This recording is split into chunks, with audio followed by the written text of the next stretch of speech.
along with Black Lives Matter, leading the charge to those who on the list that we didn't hand out. We are calling for justice, police reform, and healing. We know the city has come a long way in police reforms, and we applaud them for their efforts. But it is clear that those reforms did not spare the life of Stephon Clark. So we need more, and the groups protesting will continue to advocate for additional changes. I work at the state and national level. The state NAACP and NAN have unsuccessfully attempted to sponsor essential policing legislation in California legislature. This incident has renewed our resolve, and we will be pressing forward to get to changes at the state level that's so needed to make sure that we get comprehensive reform. After each community killing of a black man without the due process, we have held hearings searching for the couple of items that will prepare and spare the life of a black man and cause our community to be treated with dignity by protecting us instead of policing and killing us. This week, we witnessed the old outcrying of young people across the nation advocating for gun control. We need gun control in our communities, but we also need gun control in the policing departments of the nation. And so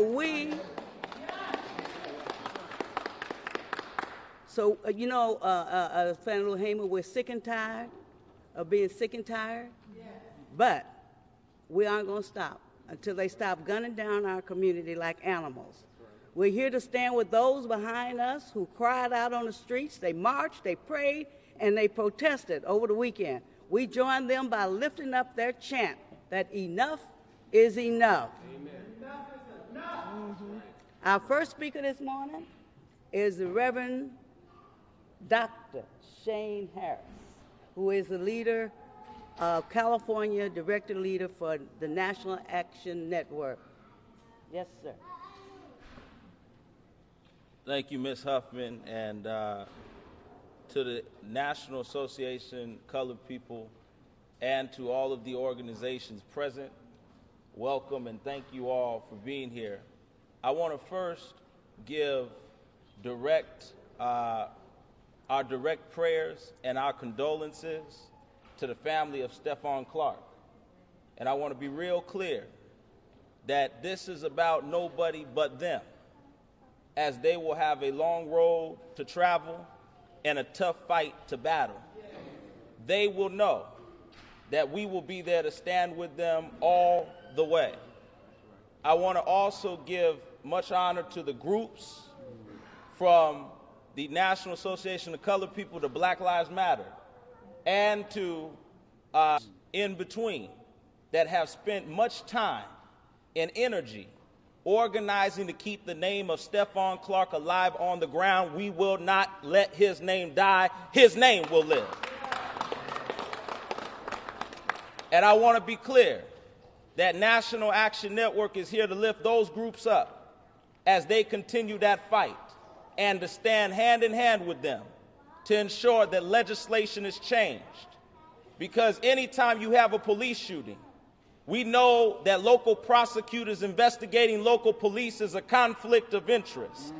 And we must get independent investigations on the state and federal levels, because we know that a prosecutor investigating police officers that endorse them is like a student grading their own paper. We need the teachers to grade them. Finally, I'll say this, that we at National Action Network will stand hand in hand with this family. We've been down this street before, from Michael Brown in Ferguson all the way to Trayvon Martin in Florida, back down to San Diego, a case I led, Alfred Alongo. We are here to lift this family up and give them the strength and the courage and the backing that they will need, because we know that we are in a spiritual fight, not a carnal fight. Spiritual fight is about prayer and sustainability in spirit. And we come to be that piece that will stand with them all the way. Thursday will be a national day of mourning for this family and for Stephon Clark.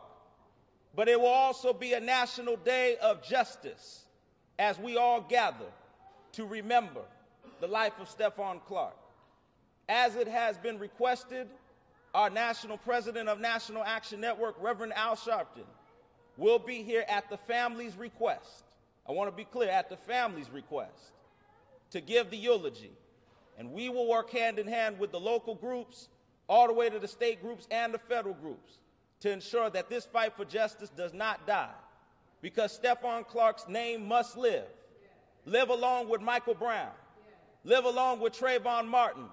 Live along with Alfred Alongo. Live along with Oscar Grant. Live along with Eric Garner. His name will live. His name will live.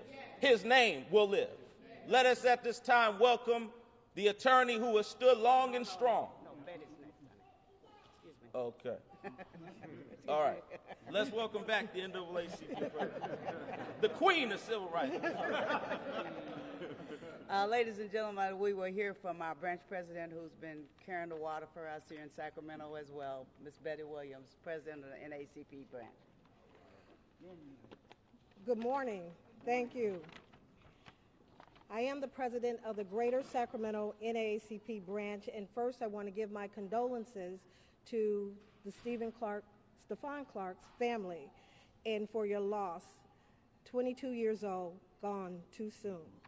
When I first heard about the killing of another unarmed black man here in Sacramento with no weapons but only a cell phone, being killed by 2 officers that unloaded 20 shots into a young man, I was beyond angry, why I called the chief of police immediately.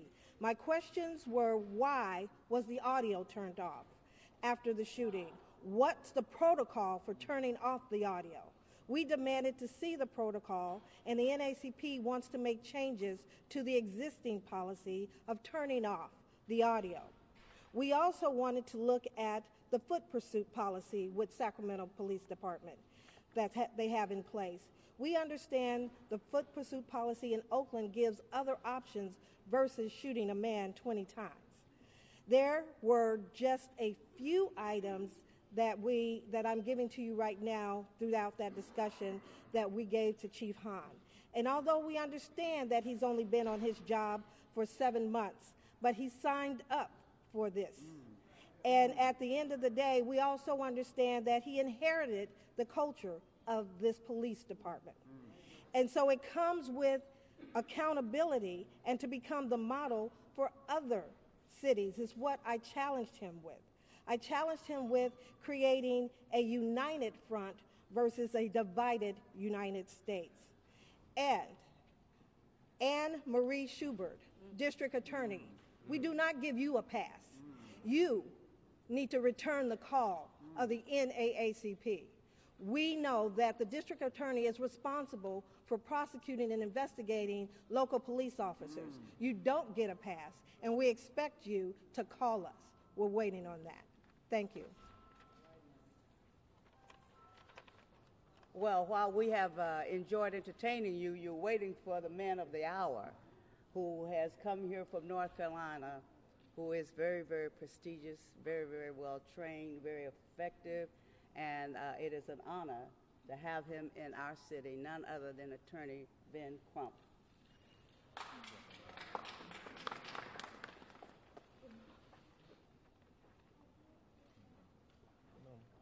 Yeah, come on, Mom. God bless you. God bless you. God bless you.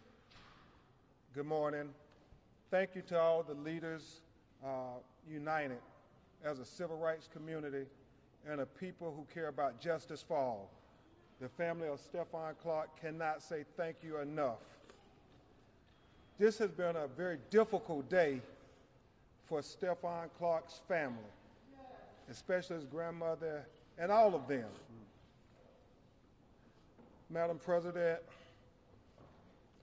we had the solemn obligation in preparing for an independent autopsy to go view Stephon's body. No family should have to endure this pain and suffering as they try to seek answers for execution of their loved one who is only holding a cell phone, shot 20 times. People who committed a mass shooting in Florida were not shot once, but a young black man holding a cell phone is shot 20 times.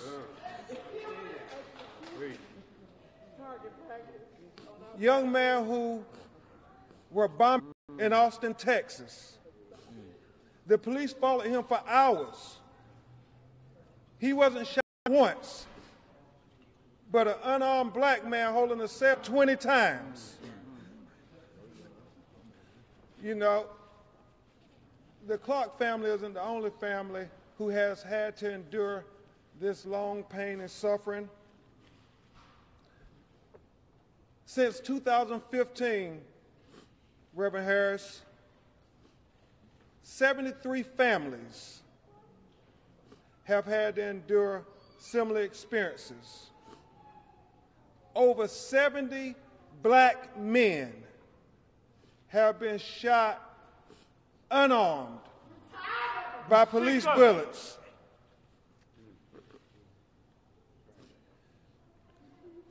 This is all too often a pattern in America. This is reminiscent of Terrence Crutcher in Tulsa, Oklahoma, where you had the helicopter flying overhead. This is reminiscent of so many police shootings of unarmed black and brown people.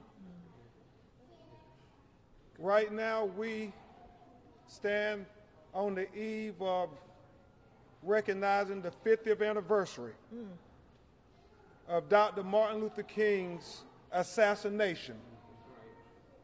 And in his very last speech, he said the choice is not just about violence or nonviolence. It is about nonviolence or non-existence. Stephon Clark chose nonviolence. Others chose violence that caused his non-existence. But we will not let Stephon's death be non-existent, nor will we let his life be non-existent. We will hold him up. We will hold this family up. We will stand up for Stephon. We will speak up for Stephon, and we will fight for Stephon until we get justice for Stephon.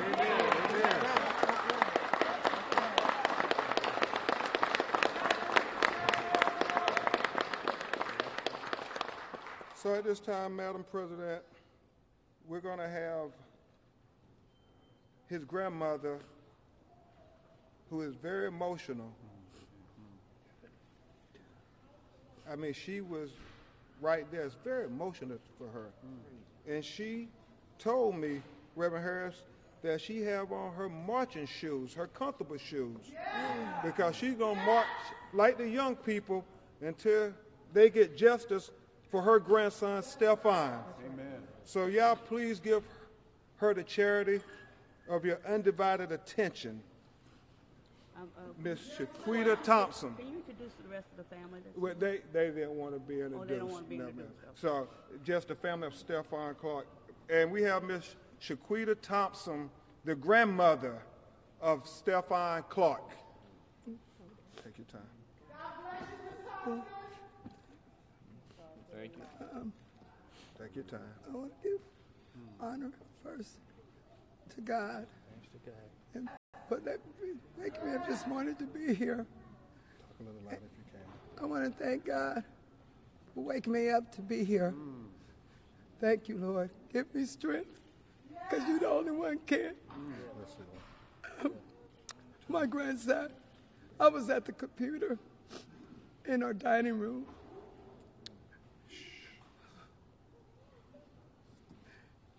And my granddaughter is a praise dancer, and I was looking at her video. And all of I heard is boom, boom, boom, boom. I just heard it, and I just got on the floor because my granddaughter was on the couch asleep. She only 7 years old, his sister. And I crawled on the floor all the way to her, and I pulled her down, her legs. And she said, Grandma, what's wrong? I said, they're shooting, baby, come on. So we crawled from the den to the dining room where I was sitting, all the way to the bedroom. And I said, Papa, that's my husband, Tommy Thompson. I said, call 911, they're shooting. He said, baby, I heard someone come through the window and say, Papa, Tommy T. And I had to be aggressive.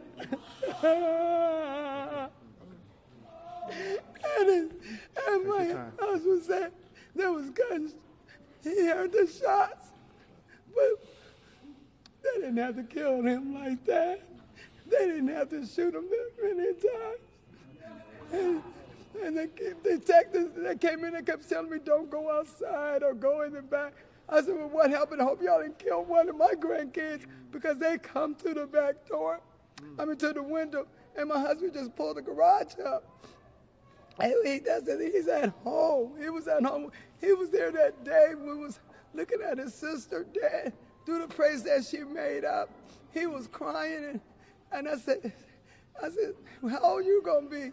And he said, Grandma, I'll be 24 in August. My grandson was 23 years old. And then now my great-grandbabies don't have their daddy because they didn't even stop. Why did you just shoot him in the arm, shoot him in the leg, send a dog, send a taser? Why? Why? Y'all didn't have to do that. Y'all didn't have to over a cell phone. I just want justice for my grandson, for my daughter. My poor baby is so much pain. She is in pain, and her brothers, he ain't got but 2 brothers. Justice. Justice. I want justice for my baby. I want justice for Stephon Clark. Please give us justice.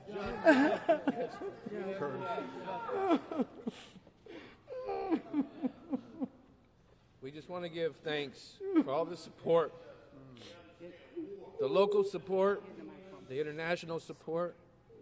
We want to just give thanks to all those that are willing to still stand and recognize that there is crime still in America from our own protectors.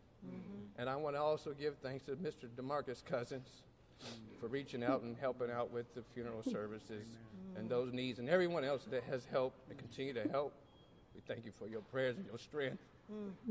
And it's another fight yet long again, and we're not going to forget. We hope y'all don't either. Stephon Clark. Stephon Clark. Thank you, Madam. You don't take any cues? No, I'm going to get her out. Okay. Y'all have to.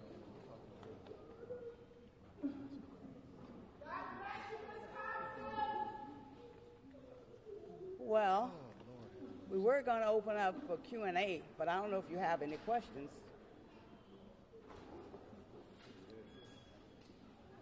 Sort of speaks for itself.